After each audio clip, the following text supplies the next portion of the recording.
Okay, well, I found this article. Help your cat live longer. From the kitten days to the senior years, here are expert-backed ways to encourage healthy feline aging. Like their human companions, cats are living longer than ever before. By some estimates, the average cat now lives to be almost 10 years old, and roughly 20% of pet cats in the United States are 11 or older. While a cat's longevity depends somewhat on its breed, researchers have found that with proper care, house cats often live into their late teens or even into their early 20s. A long life is something to be celebrated. However, in both cats and people, old age is often accompanied by disease. This has led many human longevity researchers to look beyond simple lifespan and to consider a newer concept known as health span. Health span refers to the number of years a person is not only alive, but also free of illness or infirmity. In people, there's evidence that as lifespan has lengthened in recent years, let's see here. Lifespan has lengthened in recent decades. The average person's health span has plateaued or even declined during that same period. But what's the health span situation for cats? In the past, the concept of healthy aging didn't garner a lot of attention from feline researchers, but that may be changing. Health span is a concept we're trying to use more in cats, says Dan O'Neill, PhD, DVM, a veterinarian cat researcher and associate professor of companion animal epidemiology at the Royal Veterinary College in London. A cat living to age 17 or 18 is great, but this is less good if the cat is spending many of those years in pain because of osteoarthritis or something else. In recent years, several major research efforts have explored what healthy feline aging looks like, as well as the best predictors of improved health span. That work suggests there's a lot you can do throughout your cat's lifetime to improve its odds of enjoying a long and healthy life. The early years, according to a 2015 study in the Journal of Feline Medicine and Surgery, there are 2 time points in a cat's life when the risk of death peaks, age 1 and age 16. What we see are very high rates of death in years 1, 2, and 3 of life, relatively few deaths in the middle years, 4, 5, 6, etc., and then mortality rises again later. Let's see here. Oh, that's a pretty kitty. Let's see here. Later in life, says O'Neill, who was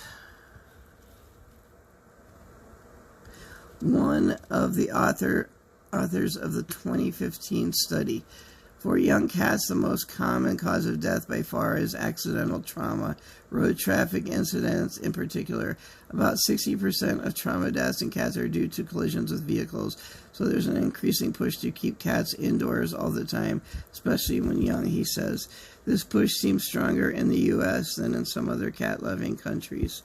We do recommend that owners keep cats indoors, says Bruce Cornreach, DVM, PhD, a veterinary cardiologist and director of the Cornell Feline Health Center. He mentions vehicle collisions, but the risk of run-ins with predators or other cats is another reason to keep cats indoors. Young cats are more likely than older ones to fight with one another, and even minor cuts or scratches can lead to infection or disease transmission. The risks outdoor cats pose to other mammals, namely small birds, may be another good justification to keep a cat inside. Predation is in a cat's biology. Every day a cat goes out, it may be killing a bird, O'Neill says. That's 365 birds over the course of a year. Many North American bird species, fully 2/3, according to the National Audubon Society, already under the threat of extinction due to climate change. By some estimates, American domestic cats kill as many as 4 billion birds each year. Keeping a cat indoors may keep it and other living things safer. But despite the risks and harms of letting your cat outside, O'Neill says the choice to keep a cat indoors is not always straightforward. Certainly, in cities or places with a lot of vehicle traffic, it can make sense to keep cats in all the time, he says. He also recommends, without reservation, keeping a young cat indoors, at least until it's spayed or neutered, which generally happens around 5 months of age. Cats who haven't been spayed or neutered are more likely to wander, fight, and mate, sometimes violently, which increases the odds of injury or illness. However, if you live in a suburban or rural setting away from busy roads, letting a spayed or neutered feline outside may have some upsides, at least for the cat. Many cats enjoy outdoor freedom. It's in their nature to range and hunt, and keeping them in all the time may lead to stress or boredom in some. O'Neill says, yes, there are risks from going out, but the cat may be enjoying its life more, so there are pros as well as cons. Setting aside indoor-outdoor considerations, experts stress the necessity of keeping up with all your cat's routine vaccines and parasite control treatments. Getting the recommended core vaccinations with a vet's guidance is really important, Cornreach says. During a cat's first year of life, these include shots to prevent rabies and several other viral diseases that were once common causes of feline illness or premature death. Treating your cat to prevent fleas and ticks is also essential. Tick-borne illnesses pose a serious threat to cats just as they do to humans. Cornreach says, fleas can not only make a cat's life itchy and uncomfortable, but they can carry tapeworm and other infectious pathogens. We recommend yearly vet visits until age 10, and then twice yearly visits thereafter, Cornreach says. The middle years. The years following a cat's youth before it enters old age, roughly defined as years 4 through 11, tend to be relatively healthy ones. However, there may be the most critical years when it comes to preventing health problems later in life. Experts say proper diet and exercise are just as important for middle-aged cats and as they are for human beings. Okay, I had to take a little break there and rest my hands. I'm going to finish up this article. Experts say a proper diet and exercise are just as important for middle-aged cats as they are for human beings. When choosing a cat's food, sticking to an age-appropriate and strictly portioned pet food is best. There are 2 general stages in a cat's physical development: growth and maintenance. Cornreach says you wouldn't want to feed growth food to an adult, and you wouldn't want to feed adult food to a kitten.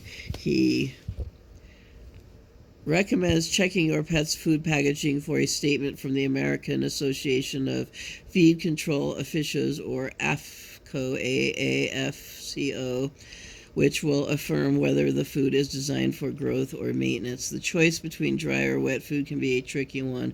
While wet food may help ensure your cat is getting enough water in its diet, and so may prevent dehydration, which can contribute to common issues such as constipation and kidney disease. There's some evidence I cannot read, my eyes are so bad.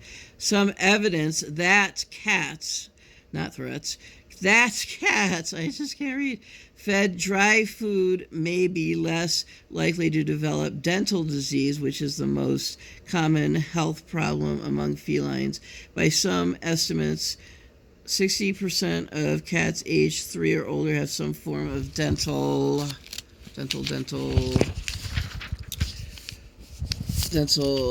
disease. For this reason, Cornreach advises brushing your cat's teeth. I never brushed my cat's teeth, I don't think.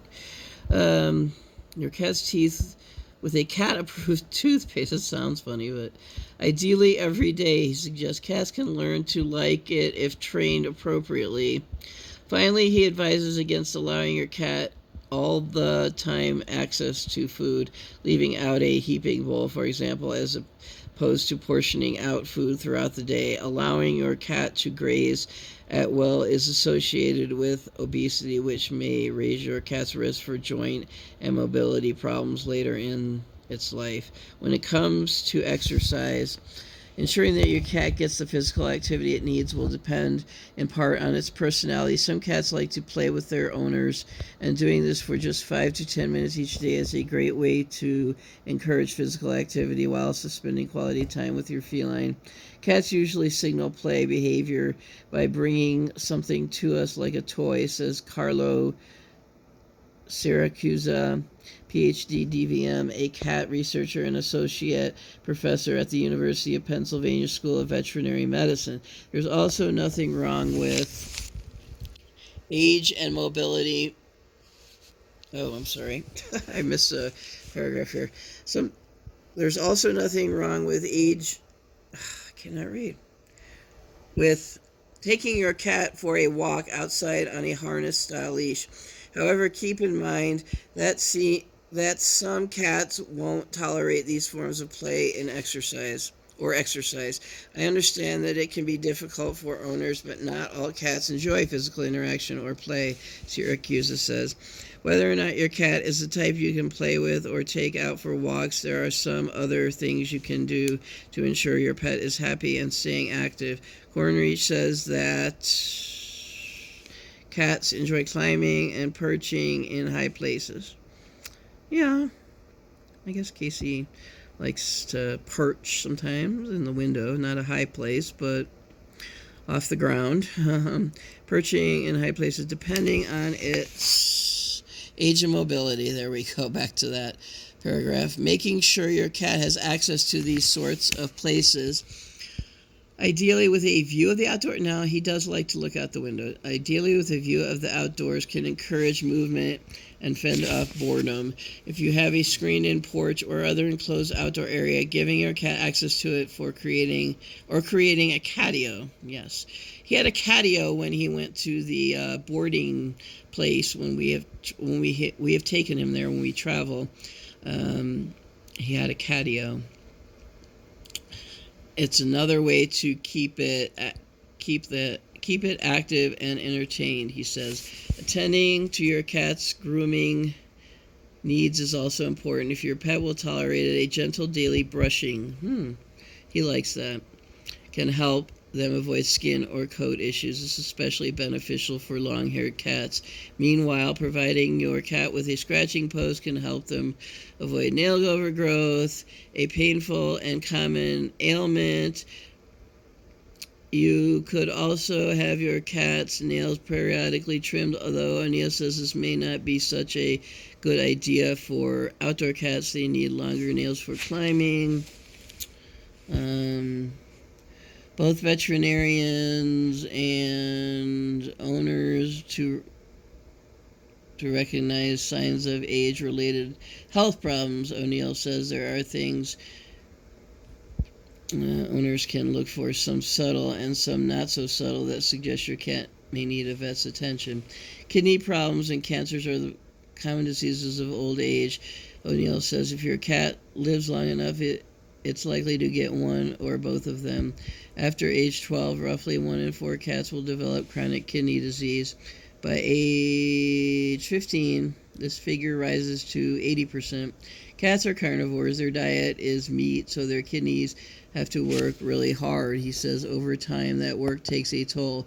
If your cat is drinking and or peeing more than it used to, that's one sign of a potential kidney problem, O'Neill says. In fact, any changes in a cat's eating, drinking, or bathroom habits, going where they aren't supposed to. I know some of this may sound gross, but it's just all about a cat, all about a cat's life, and what they just do as cats.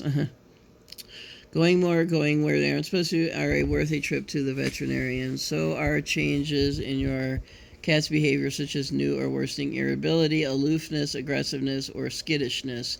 Some people assume that these are just normal signs of aging or getting on in years, but they can also be symptoms of underlying health issues or pain. O'Neill says, my cat does have arthritis. O'Neill says, when it comes to cancer, he recommends feeling your older cat's body for lumps or signs of swelling. If you find them early, they can be cut out or treated, he says. However, not all cancers become detectable tumors. Early detection isn't always possible. When the end comes, one of the emotional challenges of pet ownership is that we tend to outlive our animal companions, so we're forced to witness their death and endure life after they're gone. Roughly 86% of cats are euthanized, which can be a heartbreaking process for any cat owner. Euthanasia is usually a situation where a cat has traveled so far from its health span that we're willing to forego some lifespan to protect them from more suffering, O'Neill says. In some respects, I think that euthanasia is one way cats and dogs have it better than we do. Just as many aspects of the human health are out of one's control, genes and random luck always play a part. A cat's owner can only do so much to facilitate its health and longevity. A cat's life is governed by the same natural laws as a person's, and even cats who have enjoyed optimal care and companionship can develop a fatal disease or infirmity at a young age. O'Neill points out that a natural selection and other evolutionary forces don't have much use for older animals or older people for that matter. Once we've reproduced, evolution doesn't much care what happens to us, he says. So when we're fighting for an animal to reach old age, we're fighting against hundreds of millions of years of evolution, but it's a worthwhile fight, and there are many ways to improve your cat's odds of living a long and healthy life. You do what you can and hope for the best. Yeah. And that's what I do. It's hard to think of, especially with that scare last year. It's just I was so worried and so scared that I may never see him again, and just thinking of all this stuff was flashing before my eyes about his life and how sweet and what a wonderful kitty he is, and he came back, and I prayed, and he was a miracle last year, an Easter miracle, and they said he wasn't going to recover from his health episode last year, and he did. It's been a little over a year, and he's the same as he always was before, and they said he wouldn't be. So that shows what a cat being taken care of well, an animal being taken care of well by their owners. If you can do that, it helps. It just helps the cat's longevity, and he's not suffering at all, and he still loves me and shows affection. He still loves his treats and all that. He loves to jump on mommy's tummy and all that stuff and get petted, and yeah. So I just wanted to read that. Since I'm sick at home, I just wanted to read that, and so we'll see what comes this weekend. I am on the mend, so we'll see how I'm feeling come the weekend, come Saturday, Sunday, and if my parents plan to go out to eat or go for a drive on Easter Sunday like we did last year. And blessings for many miracles to come. And thank you for joining me. It was really nice to see you all today. Or to talk to you all and share, I should say, to talk to you all and share. And thanks for coming along on all my, or joining me on all my, I see I'm having trouble thinking, joining me with all my videos, and just being there with me and being my faithful viewers and friends. You are my friends. Take care.